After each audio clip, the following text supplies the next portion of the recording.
नमस्कार दोस्तों, SLC classes में आप सभी साथियों का हार्दिक स्वागत है।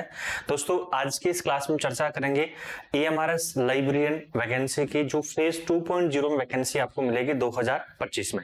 इसी पर दोस्तों हमने most important question series start कर रखी है और आज जो है इस एएमआरएस लाइब्रेरियन की सीरीज की हम बात करें, थर्ड सीरीज में हम चर्चा कर रहे हैं। आपकी बहुत महत्वपूर्ण क्वेश्चन की हम चर्चा करेंगे।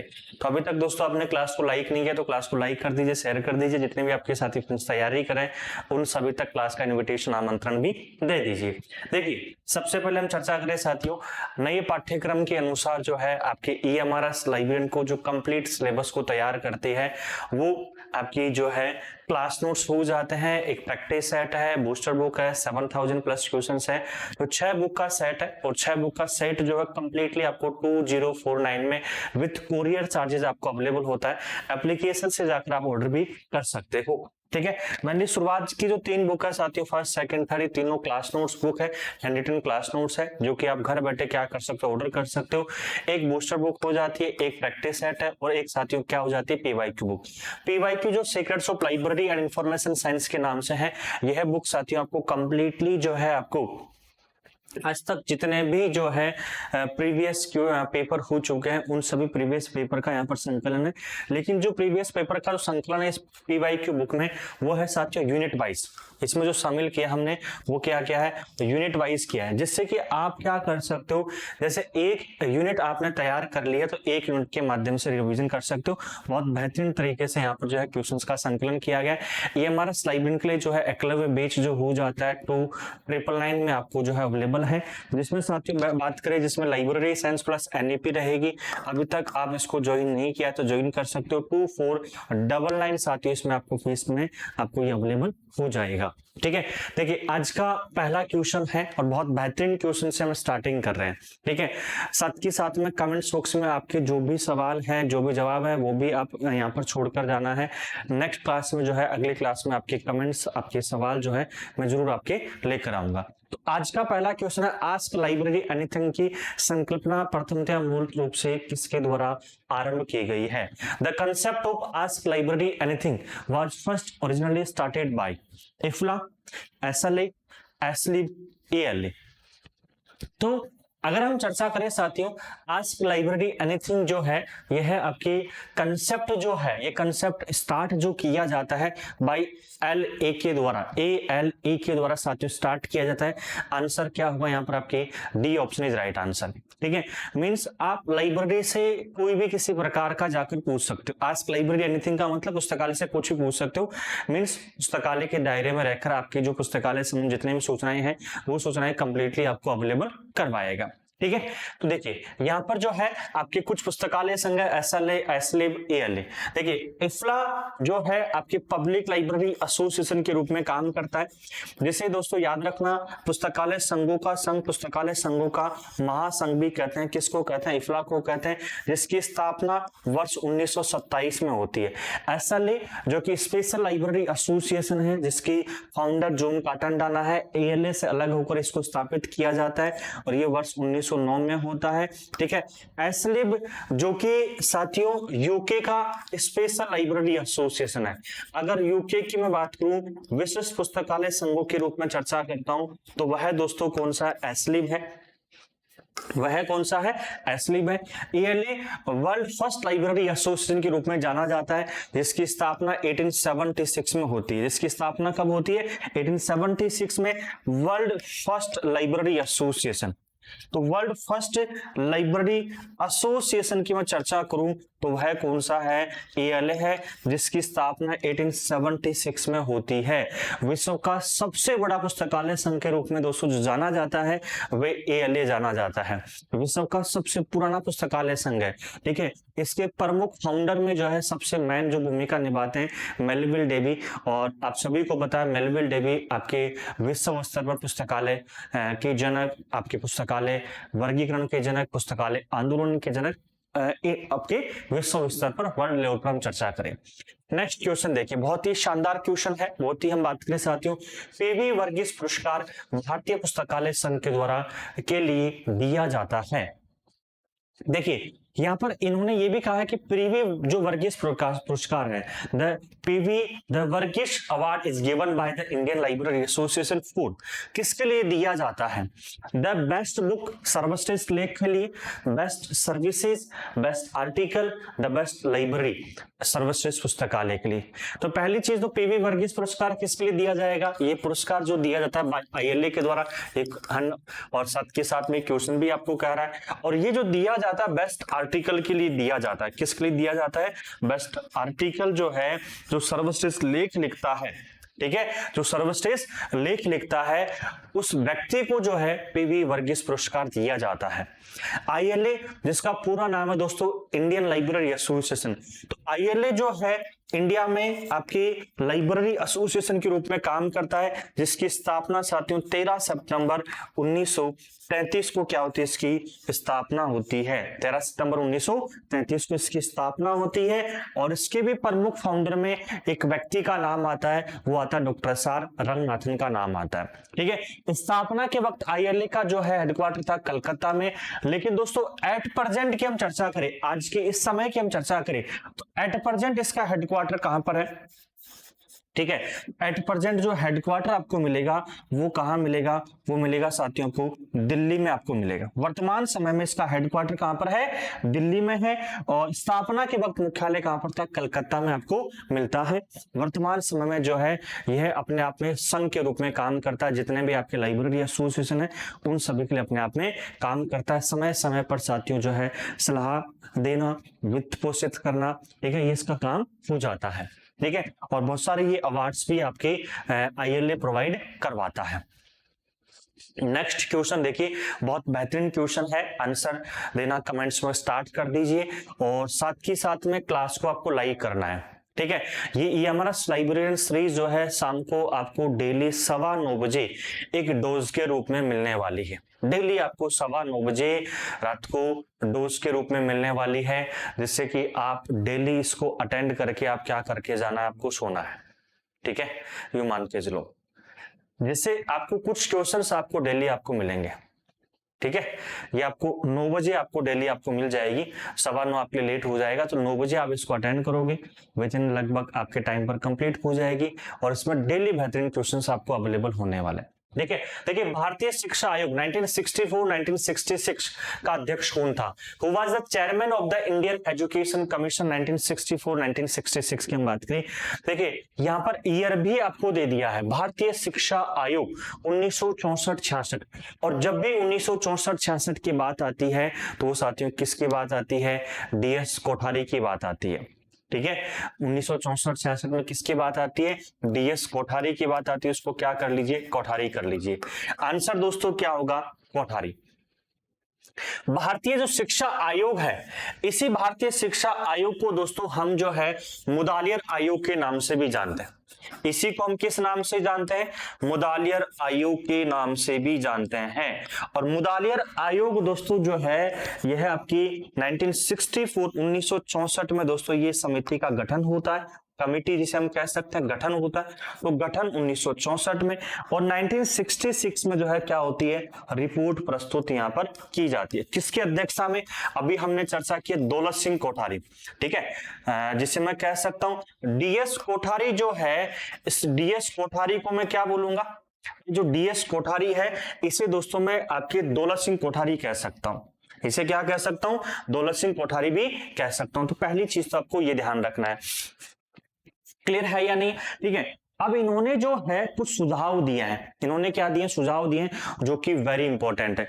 एक तो कहा है कि अगर आप जो है यहां पर इन्होंने कहा उस शिक्षा का प्रवेश द्वार, उस शिक्षा का जो प्रवेश द्वार कहा है, उस शिक्षा का प्रवेश द्वार, तो उस शिक्षा का प्रवेश द्वार कहा है दौलत सिंह कोठारी ने कहा है। पहली चीज तो आपको ये ध्यान रखना है। ठीक है, इन्होंने कहा है कि भैया अगर लाइब्रेरी की स्थापना नहीं होती है, अगर लाइब्रेरी की स्थापना नहीं होती है, जो कॉलेज है उस कॉलेज की स्थापना ही मत दो, उसकी जो आपकी मेंबरशिप है उसकी जो स्थापना दे रखी है वो रद्द कर दो भैया।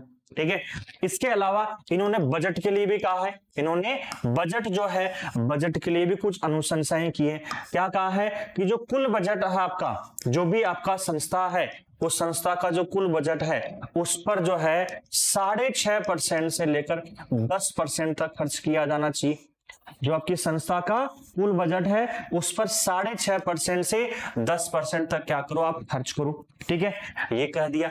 इसे हम कहते हैं आनुपातिक विधि कहते हैं। एक इन्होंने जो है प्रति व्यक्ति विधि का भी इन्होंने कहा है, और प्रति व्यक्ति विधि में इन्होंने क्या कहा है, ये कहा है कि भैया प्रति छात्र जो है ना, प्रति छात्र पर आप 15 रुपए खर्च करो, और जो प्रति शिक्षक है उस पर कितना खर्च करना चाहिए, आपकी 300 रुपए खर्च करना चाहिए, 300। तो ये जो है सॉरी 15 रुपए का, इसको 25 कर लीजिए ना। तो इन्होंने प्रति छात्र कहा है 25 रुपए और प्रति शिक्षक कहा है 300 रुपए खर्च करना बताया है। ठीक है, तो मुदालियर आयोग वेरी इंपॉर्टेंट है। कई बार ये पूछा जाता है मुदालियर आयोग किसके लिए, तो इसमें कॉलेज भी आपको ध्यान रखना है और साथ के साथ में इसने यूनिवर्सिटी के लिए भी क्या की है, अनुशंसाएं की है। तो दोनों आपको इस चीज आपको ध्यान रखना है। क्लियर है या नहीं है? यहां तक आपको कोई भी किसी प्रकार का डाउट्स है तो आप साथ के साथ में कमेंट्स बॉक्स में आपको बताते हुए आपको चलना है। ठीक है, क्लियर है? यहां पर आंसर क्या होगा दोस्तों, DS Kothari is right answer हो जाता है। नेक्स्ट क्वेश्चन देखिए, अगला क्वेश्चन आपको क्या कहना है। ठीक है, बहुत ही शानदार क्वेश्चन है। Doctor SR. रंगाथन के संदर्भ में निम्नलिखित में से कौन सा कथन सही नहीं है? SR. which of the following statements is not correct regarding doctor S R. Ranganathan? देखिए, डॉक्टर एस.आर. रंगनाथन भारत में साथियों जब भी डॉक्टर एस.आर. रंगनाथन की बात की जाती है तो सम्मान के रूप में बात की जाती है। ठीक है, जब भी दोस्तों हम पढ़ना स्टार्ट करते हैं तो डॉक्टर एस.आर. रंगनाथन के बारे में साथियों शुरुआती स्तर पर जो हम पढ़ते हैं, इन्होंने क्या किया, लाइब्रेरीज के बारे में किस प्रकार से प्रयास किया, इनकी जीवनी क्या है, ये सब पढ़ते हैं। और हर बार साथियों जो है डॉक्टर एस.आर. रंगनाथन की जीवनी बायोग्राफी से 1 से 2 क्वेश्चंस कहीं ना कहीं किसी प्रकार से एग्जामिनर पूछता ही पूछता, सिलेबस में नहीं है कहीं पर भी।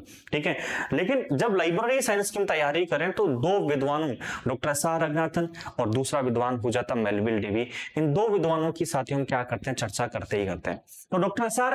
रंगनाथन के संदर्भ में निम्नलिखित में से कौन सा कथन सही नहीं है? Which of the following statements is not correct regarding doctor S R. Ranganathan? पहला है he was awarded DLitt honorary by the University of Pittsburgh. Pittsburgh विश्वविद्यालय द्वारा उन्हें डिलिट मानार्थ प्रदान की गई, बिल्कुल कही गई है। Doctor S R. रंगनाथन को डिलिट की उपाधि जो है पिट्सबर्ग यूनिवर्सिटी दोस्तों 1964 में प्रदान करती है। दूसरा, 5 principle of library science work propounded. ठीक है, पुस्तकालय विज्ञान के 5 सूत्रों का प्रतिपादन किया गया, बिल्कुल किया। Doctor S R. Ranganathan first book है जो 5 लॉज ऑफ लाइब्रेरी साइंस की मैं बात करूं तो ये साथियों डॉक्टर एस.आर. रंगनाथन की क्या है, फर्स्ट बुक है। और ये फर्स्ट बुक जो है आपके 1931 में प्रकाशन होती है बाय डॉक्टर एस.आर. रंगनाथन। और आपसे पूछे कहां से प्रकाशन होती है, किसके द्वारा प्रकाशन की जाती है, तो एडवर्ड गोल्डस्टन जो है इनके द्वारा इसका प्रकाशन किया जाता है। ठीक है, सी क्वेश्चन देखिए, अगला ऑप्शन क्या है, तो ये भी सही है। ठीक है, पहला ऑप्शन भी सही है, सेकंड ऑप्शन भी सही है। He was the awarded doctorate honorary by Delhi University, Delhi विश्वविद्यालय के द्वारा उनकी डॉक्टरेट मानार्थ प्रदान की गई, बिल्कुल प्रदान की गई है। ठीक है, डॉक्टर एस.आर. रंगनाथन को, और दिल्ली यूनिवर्सिटी ने डॉक्टर एस.आर. रंगनाथन को साथियों याद रखना डिलिट की उपाधि भी प्रदान की है, डॉक्टरेट के साथ साथ। और डिलिट की उपाधि जो है इन्होंने 1948 में प्रदान की है। 1948 में डॉक्टर एस.आर. रंगनाथन को डिलिट की मानार्थ उपाधि प्रदान की है। ओके है नहीं? अगला क्वेश्चन क्या है, he was awarded Padmashri by the Indian government in 1959। ठीक है, डॉक्टर एस.आर. रंगनाथन को पद्मश्री पुरस्कार 1959 में दिया गया क्या, बिल्कुल नहीं दिया गया। तो आंसर क्या हो जाएगा, B option is wrong answer यहां पर हो जाता है। Doctor S R. रंगनाथन को जो पद्मश्री पुरस्कार दिया गया है वो साथियों 1957 में दिया गया है। भारत में, इंडिया में पहला जो पद्मश्री पुरस्कार दिया गया है वो पहला पद्मश्री पुरस्कार किसको दिया गया, डॉक्टर एस.आर. रंगनाथन को दिया गया। और सेकंड जो पद्मश्री अवार्ड दिया गया है वह दोस्तों 1960 में बी.एस. केशवन को दिया गया है। सेकंड जो है, दूसरा पद्मश्री पुरस्कार किसको दिया गया है, आपके बी.एस. केशवन को दिया गया है, जो कि भारत में आपके ग्रंथ सूची के जनक, बिब्लियोग्राफी के जनक माने जाते हैं, भारत में आईएनबी के जनक माने जाते हैं। ठीक है, प्रारंभकर्ता आईएनबी के जो है बी.एस. केशवन है। नेशनल लाइब्रेरी ऑफ इंडिया, भारतीय राष्ट्रीय पुस्तकालय के फर्स्ट लाइब्रेरियन की चर्चा करें तो फर्स्ट लाइब्रेरियन भी कौन है, बी.एस. केशवन। तो मैंने चारों ऑप्शन करवा दिए कंप्लीट। ठीक है। देखिए मेरा जो है EMRS लाइब्रेरियन की सीरीज में जो है एक ही साथियों कंसेप्ट है, एक ही मैं जो है यहाँ पर लेकर चल रहा हूं कि आपको जो क्वेश्चंस करवाऊं वो कंसेप्ट बेस पे करवाऊं, कि जो जितने भी क्वेश्चंस ऑप्शन बन रहे हैं उन ऑप्शंस को भी सोल्व करवाऊं। नंबर ऑफ क्वेश्चंस ज्यादा करवाने का मेरा यहाँ पर नहीं है कि आपको क्लास में 100 क्वेश्चंस करवा रहा हूँ, 50 क्वेश्चन करवा रहा हूँ, तो फिर आपके पास मार्केट में सभी को पता है बुक है, पहले मैं उसको रीडिंग लगाऊंगा, इसके बाद टिक लगाऊंगा नेक्स्ट क्वेश्चन, तो इससे अच्छा बुक लेकर हम उसको क्या कर ले, पढ़ ले। मेरा यहाँ पर है कि भैया कंसेप्ट क्लियर करें कि एक जो है तो यहाँ पर देखो अब इससे बहुत सारे क्वेश्चंस बन सकते हैं। Five laws of library science प्रकाशन कब हुई, doctor S R. Ranganathan Pittsburgh University ने रिलेट की उपाधि किस वर्ष में देगी, कौन सी यूनिवर्सिटी ने देगी, पद्मश्री पुरस्कार कब दिया, तो यहाँ पर मैंने बहुत सारे क्वेश्चंस करवा दिए हैं अगर आप निकालना चाहो तो। और जो क्वेश्चंस नहीं आते हैं आप साथ के साथ में लेकर बैठिए, कलम जो है, इस कलम जो है ना यही साथियों सपना पूरा करेगी, तो कलम को साथ में लेकर बैठो तभी मजा आएगा, बिना कलम कुछ भी नहीं है। ठीक है, आप शाम को इसको देख रहे हो तो जो क्वेश्चंस है जो आपको लगता है उसका, अगर आपके पास उस वक्त पेन और पेंसिल नहीं है, आप जो है रजाई में आ चुके हो, सर्दी का माहौल चल रहा है, तो उसका स्क्रीनशॉट लो, नेक्स्ट डे जब लाइब्रेरी जाओगे आप पढ़ना बैठते हो तो फिर उसको क्या कीजिए, नोट डाउन कीजिए। देखिए वहीं से इसी से क्वेश्चन आ गया है। नेक्स्ट क्वेश्चन देखो, अगर आपने कंसेप्ट वाइज देखा है तो यहीं से क्वेश्चन आपका आ चुका है, डॉक्टर एस.आर. रंगनाथन द्वारा लिखित निम्नलिखित में से प्रथम पुस्तक कौन सी है, तो डॉक्टर एस.आर. रंगनाथन की लिखित निम्नलिखित में से फर्स्ट बुक कौन सी है, अभी चर्चा की थी। तो डॉक्टर एस.आर. रंगनाथन जो फर्स्ट बुक है वो कौन सी है, five laws of library science, जो कि दोस्तों 1931 में प्रकाशन होती है, 1931 में। ठीक है, पोलन क्लासिफिकेशन जो कि 1933 में प्रकाशन होती है आपकी, ये भी डॉक्टर एस.आर. रंगनाथन की है। क्लासिफाइड कैटलॉग कोड ये भी डॉक्टर एस.आर. रंगनाथन की है आपकी 1934 में। प्रो लेगमेंट और लाइब्रेरी क्लासिफिकेशन पुस्तक ये भी डॉक्टर एस.आर. रंगनाथन की है, ये 1937 में होती है। तो ये चारों बुक है ना, और ये 1931 में है, ये चारों बुक जो है बाई डॉक्टर एस.आर. रंगनाथन जो है, बाई डॉक्टर एस.आर. रंगनाथन जो है, इनके द्वारा साथियों क्या होता है, इसका प्रकाशन होता है। तो आपका राइट आंसर जो होगा वो क्या होगा साथियों, यहां पर आपके डी ऑप्शन हो जाएगा, क्योंकि फर्स्ट बुक पूछ रहा है तो D option is right answer आपका हो जाता है। क्लियर है। देखिए नेक्स्ट क्वेश्चन की ओर बढ़ते हैं। अगला क्वेश्चन क्या कह रहा है, अगला क्वेश्चन बहुत ही शानदार क्वेश्चन है। मैं हर क्लास में कह रहा हूं कि भैया सीधी सीधी बात है। क्या सीधी सीधा बात है कि जो एक्ट है, जो अधिनियम है, अधिनियम को रख डालो, क्योंकि मतलब एग्जामिनर यहां से 1 2 3 4 5 क्वेश्चन बना सकता है, बहुत बेहतरीन बेहतरीन क्वेश्चन बनाएगा। निम्नलिखित को सम्मिलित कीजिए भैया, अरेंज कीजिए। पुस्तकालय अधिनियम से है, फिर उसके बाद में थोड़ा अधिनियम के बारे में चर्चा भी करेंगे, एक्ट के बारे में। हरियाणा सार्वजनिक पुस्तकालय अधिनियम, पश्चिम बंगाल सार्वजनिक पुस्तकालय अधिनियम, कर्नाटक सार्वजनिक पुस्तकालय अधिनियम, राजस्थान सार्वजनिक पुस्तकालय अधिनियम। बहुत इजी है, बहुत इजी है। हरियाणा सार्वजनिक पुस्तकालय अधिनियम जो होता है 1989 में आता है, तो ए में क्या है, 3 है। Paschim Bangal West Bengal of library act की हम बात करें तो यह साथियों 1979 में आता है, तो बी में ए है। कर्नाटक सार्वजनिक पुस्तकालय अधिनियम 1965 है, तो इसमें सी में 2 हो जाएगा। राजस्थान सार्वजनिक पुस्तकालय अधिनियम, तो ये साथियों आपके डी में 4 हो जाएगा। तो आंसर क्या होगा, 3 किस में आ रहा है भैया, 1 है ना।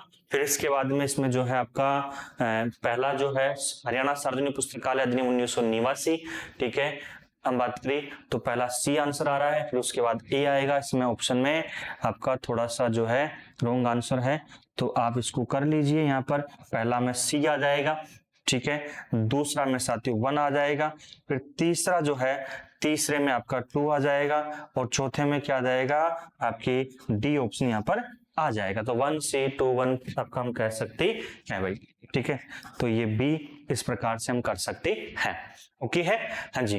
तो देखिए नेक्स्ट क्वेश्चन की ओर बढ़ते हैं। अगला क्वेश्चन क्या कह रहा है, डॉक्टर एस.आर. रंगनाथन की पुस्तक five laws of library science के पूरे पृष्ठों में किस सूत्र को आधे से अधिक पृष्ठ यहाँ पर समर्पित किए गए हैं। ठीक है, बहुत ही शानदार क्वेश्चन है, प्रीवियस ईयर क्वेश्चन भी है, एग्जाम में आया भी है। तो डॉक्टर एस.आर. रंगनाथन की जो पुस्तक है five laws of library science, जिसका प्रकाशन दोस्तों हम बात करें, डॉक्टर एस.आर. रंगनाथन की जो पुस्तक है five laws of library science, इसका प्रकाशन 1931 में होता है। कहाँ, अगर हम बात करें साथियों, इसका प्रकाशन जो है पब्लिश जो होती है वो पब्लिश कहां से होती है, किसके द्वारा होती है, एडवर्ड गोल्डस्टन जो है इनके द्वारा साथियों इसका प्रकाशन होता है। बाई कहां से दोस्तों, लंदन से जो इसका प्रकाशन यहां से किया जाता है। कहां से प्रकाशन कहता है, लंदन से दोस्तों इसका प्रकाशन किया जाता है।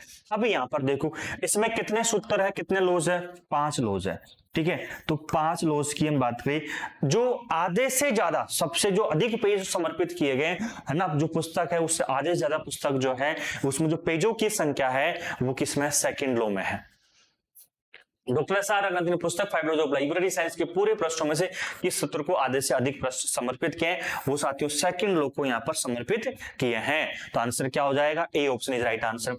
दूसरा, कई बार ये भी पूछता है कि जो फर्स्ट लॉ है, ठीक है, फर्स्ट लॉ जो आपकी पुस्तकें उपयोग के लिए 5 सूत्र है, फर्स्ट लॉ है पुस्तकें उपयोग के लिए, तो इस पर सबसे अधिक किसका प्रभाव रहा, ये भी आपसे पूछा जाता है। तो प्रभाव किसका रहा, इनके गुरु है एडवर्ड बी रोज, एडवर्ड बी रोज, इनका साथियों इस सूत्र पर सबसे अधिक क्या रहता है, प्रभाव रहता है। तो ये भी आपको ध्यान रखना है। ठीक है, क्लियर है नहीं? यहां तक कोई भी किसी प्रकार का आपको डाउट्स है तो कमेंट बॉक्स में आप जरूर बताइए। देन इसके बाद हम क्या करते हैं, आगे बढ़ते हैं। नेक्स्ट क्वेश्चन देखिए, अगला क्वेश्चन क्या है, निम्नलिखित अधिनियम को उनके विकास क्रम के अनुसार व्यवस्थित कीजिए। फिर अधिनियम से देखो, अधिनियम जो है ना मैं इस सीरीज में आपको रटवा दूंगा। एक्ट जो है, अगर आप एक एक चीज भी अधिनियम जो है डेली जो आ रहा है उसको भी याद करते हुए चल रहे हो तो अधिनियम आपका मतलब ये मान के चलो कंसेप्ट क्लियर, खत्म, आपके अधिनियम यहीं पर हो जाएंगे। निम्नलिखित अधिनियम को उनके विकास क्रम के अनुसार व्यवस्थित कीजिए। Goa public library act, Andhra Pradesh public library act, Maharashtra public library act, Kerala public library act, अधिनियम। ठीक है, तो बहुत ही शानदार क्वेश्चन है साथियों यहाँ पर आपके। तो देखिए, गोवा जो पब्लिक लाइब्रेरी एक्ट आता है ये साथियों गोवा आपके 1989 में आता है, 1989 में आता है। Andhra Pradesh public library act की हम बात करें साथियों वर्ष 1960 में आता है, भारत का दूसरा पुस्तकालय अधिनियम कहते हैं। महाराष्ट्र की पुस्तकालय अधिनियम की हम बात करें 1967 में आता है, और केरला जो है पुस्तकालय अधिनियम की हम बात करें आपका आता है 1989 में आता है। अब आप आराम से क्या कर सकते हो, इसको आराम से अरेंज कर सकते हो। ठीक है, तो सबसे पहले आंध्र प्रदेश आएगा, Andhra Pradesh public library act, तो सबसे पहले बी ऑप्शन आ जाएगा। तो बी किस किस में आ रहा है भैया, एक ही में आ रहा है। फिर इसके बाद क्या आ जाएगा, बी के बाद आ जाएगा साथियों 1967 आ जाएगा। तो फिर इसके बाद आपके महाराष्ट्र, तो महाराष्ट्र 1967 आ जाएगा। फिर उसके बाद क्या आ जाएगा साथियों आपका, बात करें गोवा 1993 कर लीजिए, 1983 होगा ना, गोवा जो है 1993 हो जाएगा। तो फिर आपका जो है यहाँ पर केरला आ जाएगा, और फिर आपका क्या आ जाएगा, A, B C D A, C option क्या हो जाएगा यहाँ पर आपका करेक्ट आंसर हो जाता है। भारत का अगर हम बात करें, India first public library act की हम चर्चा करें, India first public library act, तो इंडिया भारत का पहला पुस्तकालय अधिनियम जो है 1948 में आपके तमिलनाडु, ठीक है, जिसे हम कह सकते हैं मद्रास, ठीक है, बाद में जो है इसको तमिलनाडु में शामिल किया गया। तो मद्रास, या हम दोस्तों क्या कह सकते हैं, इसको तमिलनाडु हम कह सकते हैं। तो भारत का पहला जो पुस्तकालय अधिनियम है वो मद्रास में, जिसको बाद में तमिलनाडु मिला दिया जाता है, और ये भारत का पहला पुस्तकालय अधिनियम जो साथियों पारित किया जाता है डॉक्टर एस आर रंगनाथन के प्रयासों से पारित होता है। और यहाँ पर दोस्तों आंसर जो होगा C option is right answer हो जाता है। नेक्स्ट क्वेश्चन देखिए, भारतीय पुस्तकालय संघ ILA द्वारा निम्नलिखित में से कौन सा पुरस्कार दिया जाता है। देखिए ILA के 2 पुरस्कार आ चुके हैं, एक पहले जो क्वेश्चन लेकर आ चुका हूं जिसमें आपके PV वर्गीस पुरस्कार पूछा गया जो कि बेस्ट आर्टिकल के लिए दिया जाता है। दूसरा क्वेश्चन पूछ लिया, भारतीय पुस्तकालय संघ ILA द्वारा निम्नलिखित में से कौन सा पुरस्कार दिया जाता है। Doctor PSG Kumar life time achievement award, Motiwala best alliance teacher award, professor SP Narang research आपकी program award, professor Joginder Singh Ramdev life time achievement award. तो यहाँ पर साथियों क्या आंसर होने वाला है, देखिए यहाँ पर आंसर जो होगा doctor PSG Kumar life time achievement award is right answer हो जाता है। ठीक है, ये आपके ILA के द्वारा दिया जाता है। सर मोटे वाला अवार्ड भी दिया जाता है, मोटे वाला अवार्ड, बिल्कुल मोटे वाला अवार्ड दिया जाता है, लेकिन मोटे वाला बेस्ट अलायंस टीचर अवार्ड नहीं दिया जाता है। मोटे वाला अवार्ड जो है बेस्ट आर्टिकल अवार्ड दिया जाता है। ठीक है, ये भी जो है जो सर्वश्रेष्ठ लेख लिखता है, जो ILA का सम्मेलन होता है, जो दोस्तों क्या होता है, ILA का सम्मेलन होता है। इस ILA के सम्मेलन में जो सर्वश्रेष्ठ लेख लिखता है, हम बात करें जो सर्वश्रेष्ठ क्या लिखता है, लेख लिखता है, उस व्यक्ति को जो है क्या दिया जाता है, मोटे वाला अवार्ड दिया जाता है। तो बेस्ट हम कह सकते हैं बेस्ट आर्टिकल अवार्ड कॉन्फ्रेंस हम कह सकते हैं, जो कि ILA का हर साल कॉन्फ्रेंस होता है जो अलग अलग शहरों में होता है, बात करें, ठीक है। तो यहाँ पर इसलिए जो है हम इसको यहाँ पर नहीं मानेंगे, तो ये ध्यान रखना है। दूसरा professor SP Narang research award और professor Jogendra Singh Ramdev life time achievement award, ये दोनों अवार्ड दोस्तों किसके द्वारा दिए जाते हैं? ये दोनों अवार्ड बाय आइटलिस्ट के द्वारा दिए जाते हैं। दोनों अवार्ड किसके द्वारा दिए जाते हैं? बाय आइटलिस्ट के द्वारा दिए जाते हैं। तो ये भी आपको ध्यान रखना है। क्लियर है या नहीं है? कोई डाउट्स आपको यहाँ तक? तो यहाँ पर जो राइट आंसर होगा अभी इस टाइम पे इस क्वेश्चन के अकॉर्डिंग हम चर्चा करें तो वो दोस्तों क्या होगा? A option is right answer हो जाता है। यहां पर क्या होगा? इस क्वेश्चंस के अकॉर्डिंग ये option is right answer. Next question देखिए, अगले क्वेश्चन की ओर चर्चा करते हैं। Young adult library services association YALSA किसका भाग है? Young adult library services association YALSA is a part of. तो देखिए इसका बहुत बार क्वेश्चन आता है, यल्सा का जो है बहुत बार क्वेश्चन आता है। यह भी पूछा जाता है यल्सा की स्थापना कब हुई, ये किसका भाग है? तो यहां पर क्या आंसर होगा? देखिए यल्सा जो है young adult library services association की हम बात करें, यह साथियों ALA का भाग है। तो आंसर क्या हो जाएगा? D option is right answer हो जाता है। यल्सा दोस्तों जो है भाग जो है किसका हम बात करें, किसका है? ALA का है यल्सा। पहली चीज तो ये ध्यान रखें, यल्सा की जो स्थापना होती है, ये स्थापना कब होती है दोस्तों? 1957 वर्ष 1957 में क्या होती है? यल्सा की स्थापना भी होती है। तो ये भी आपको ध्यान रखना है, ठीक है। स्थापना कब होती है? वर्ष 1957 में होती है। किसका भाग है? ALA का भाग आपको मिलता है। क्लियर है या नहीं है? कोई डाउट्स आपको? ठीक है। यहाँ पर कुछ संघ है साथियों, इफ्ला जो कि पुस्तकालय संघों के रूप में काम करता है, क्लिप जो कि आपके LA और IS को मिलाया जाता है, मिलाकर क्लिप की स्थापना होती है जो कि UK में है, SLA जो कि USA का स्पेशल लाइब्रेरी एसोसिएशन के रूप में जाना जाता है, और ALA दोस्तों जो है आप सभी को पता है USA का पब्लिक लाइब्रेरी एसोसिएशन है, जो कि world first public library association हम कह सकते हैं। ठीक है। आज का जो सेशन है साथियों, इस सेशन को हम यहीं पर समाप्त करते हैं। आई होप दोस्तों आज का सेशन आपको समझ में आया होगा। ठीक है। अभी तक दोस्तों आपने क्लास को लाइक नहीं किया तो क्लास को लाइक कर दीजिए, शेयर कर दीजिए। जितने भी आपके साथी फ्रेंड्स तैयारी करें उन सभी तक क्लास का इन्विटेशन आमंत्रण भी दे दीजिए। साथ के साथ में दोस्तों हम बात करें, अभी तक आपने एप्लीकेशन डाउनलोड नहीं किया है तो download SLC classes application from Google play store. इस वीडियो के नीचे लिंक दे रखा है, यहां से जाकर साथियों आपके लिए जो बेस्ट जो क्लास नोट्स हो जाते हैं, ठीक है, जो मेरे द्वारा साथियों तैयार किए गए आज तक मैं बात करूं, और हजारों स्टूडेंट साथियों क्लास नोट्स को पढ़ रहे हैं, हजारों स्टूडेंट पढ़ रहे हैं, यूं मान के चलो। ठीक है। और 3 बुक जो है क्लास नोट्स के, वॉल्यूम 1, 2, 3 है, ये तीनों बुक क्लास नोट्स हो जाती है। एक बूस्टर बुक है, एक प्रैक्टिस सेट है, एक PYQ। ऐसे 6 बुक साथियों अभी तक मेरी आ चुके। लाइब्रेरी एंड इंफॉर्मेशन साइंस में 6 बुक जो है एप्लीकेशन से जाकर आप ऑर्डर कर सकते हो 6 बुक का। और आपको प्रीवियस क्वेश्चंस का जो है ना मजा लेना है कि आज तक जितने पेपर आ चुके हैं वो, और वो भी यूनिट वाइज लेना है कि आप एक यूनिट कंप्लीट हो गई, यूनिट को पढ़ लो। तो उसके लिए साथियों आपके लिए है PYQ बुक आपको मिलती है, और आपका EMRS लाइब्रेरी का बेच एप्लीकेशन पर स्टार्ट है, जाकर आप देख सकते हो। तो आज की क्लास को साथियों मैं यहीं पर समाप्त करता हूं। मिलेंगे साथियों अगले सेशन में, तब तक के लिए सभी को जय हिंद जय भारत।